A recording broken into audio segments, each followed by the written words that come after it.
Salam alaikum, bonjour, bonsoir la famille algérienne, la famille africaine et même mondiale, on est ensemble et ça bouge pas. Bon les amis, je viens à vous pour parler du match entre l'Algérie et le Niger, donc les demi-finales du CHAN 2023 qui a lieu en Algérie. Avant de vous parler du match entre l'Algérie et le Niger, donc je vais vous donner ma composition d'équipe, je vais vous donner mon schéma tactique, vous allez me dire en commentaire ce que vous en pensez. Si vous êtes d'accord avec moi mais que j'ai oublié quelque chose, j'ai oublié un détail, vous me le rapportez, il n'y a pas de souci. Celui qui est totalement pas d'accord avec moi, il n'y a pas de souci. Il me le met en commentaire. Pourquoi? Et on peut débattre pendant des heures et des heures. J'aime parler football. Bon, les amis, face à la Côte d'Ivoire, j'avais proposé un 4-2-3-1 avec un Draoui en électron libre. Cette fois-ci, je vais proposer un 4-3-3 classique. Donc, je vais vous donner la composition d'équipe tout de suite et ensuite mon schéma tactique. Donc, dans les cages, après le carton rouge de Alexis Gendouzi, ça sera Farid Chal, sûrement qui occupera le poste de gardien de but après sa belle entrée face à la Côte d'Ivoire. Ensuite, Abdellaoui sur le côté gauche, Belkiter sur le côté droit et dans l'axe de la défense, ça sera Belaïd Kedad. Ensuite, au milieu de terrain, Mrezig, Kendoussi et Draoui. Donc Kendoussi, il y avait un point d'interrogation, mais apparemment, il va continuer le CHAN. Donc il a trouvé un accord avec son club et la CAF pour qu'il continue le CHAN, car il a rejoint l'Ahli du Caire et il devait rejoindre l'Ahli du Caire pour aller jouer le mondial de la Coupe du Monde. Donc il sera bel et bien là. Donc je répète, de Mrezig, Draoui et Kendoussi. Ensuite, sur les côtés, Lawafi, Méziane et en attaque, Mayous. Donc les amis, pourquoi par rapport à la Côte d'Ivoire, j'ai décidé de changer? Tout simplement, le Niger, c'est une équipe qui va jouer bas. Donc, il va jouer avec deux rideaux défensifs.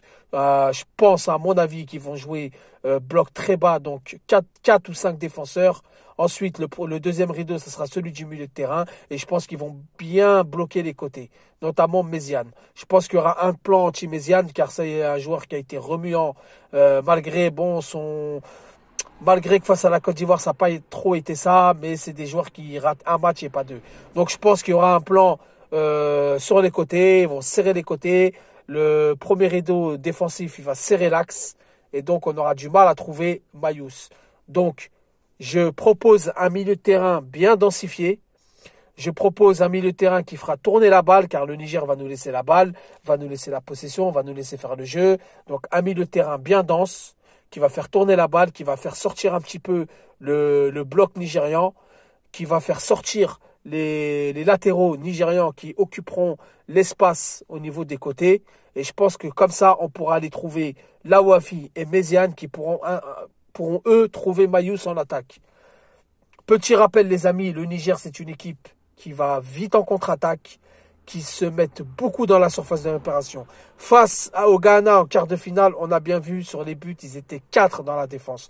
Donc, je préviens la défense algérienne, il va falloir faire très attention, être très vigilant, car ce sont des joueurs très rapides, très athlétiques. Ensuite, les amis, pour continuer dans le schéma tactique, on peut faire un 4-3-3 en phase de construction. On peut très bien faire un 5-4-1 et on peut très bien faire un 3-4-3 et surtout un 4-1-4-1. Dans ce match-là, tout dépend de la position d'attaque, tout dépend de notre milieu de terrain, tout dépend de la perte de balle. Car face au Niger, si on monte trop le bloc, donc vous avez Lawafi, vous avez Méziane, qui seront certainement bloqués. Si on joue comme on a joué les précédents matchs, il se peut que Belkiter et Abdellaoui viennent aider les ailiers algériens, ce qui ferait qu'en cas de perte de balle, on va se faire prendre sur les côtés, dans notre dos. Ils vont faire des centres, ils vont trouver les joueurs qui sont très grands, donc les attaquants du Niger qui sont très grands, qui sont très athlétiques et surtout qui sont présents en contre-attaque dans les surfaces de réparation. Donc on pourrait se faire surprendre très très vite. C'est pour ça que je propose un milieu très dense, un milieu très actif et surtout un milieu qui récupérerait beaucoup de ballons. Ensuite, la défense de l'Algérie, ça bouge pas. Franchement, c'est costaud, c'est solide. Elle n'a toujours pas encaissé de but. L'attaque, Mayous qui se retrouve souvent seul dans la surface de réparation. C'est pour ça qu'avec un bloc très bas, je propose de jouer sur les côtés. Car le Côte d'Ivoire, malgré qu'ils ont joué un peu bas, ça a quand même été une équipe joueuse. Ça a quand même été une équipe qui s'est portée vers l'avant. Même si on n'a pas été mis en danger, elle a quand même essayé de faire le jeu en attaque. Donc voilà pourquoi ça a un petit peu marché. Voilà pourquoi on a trouvé une solution, notamment sur le penalty.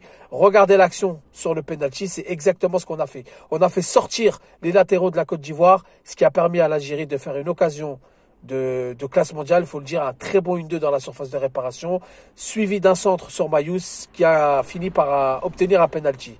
Donc voilà les amis, dites-moi ce que vous en pensez en commentaire. On est là, on est ensemble. Tahia al-Jazair, Tahia al-Football. Vive le football, vive le sport. Je vous dis salam alaikum, que la paix soit sur vous.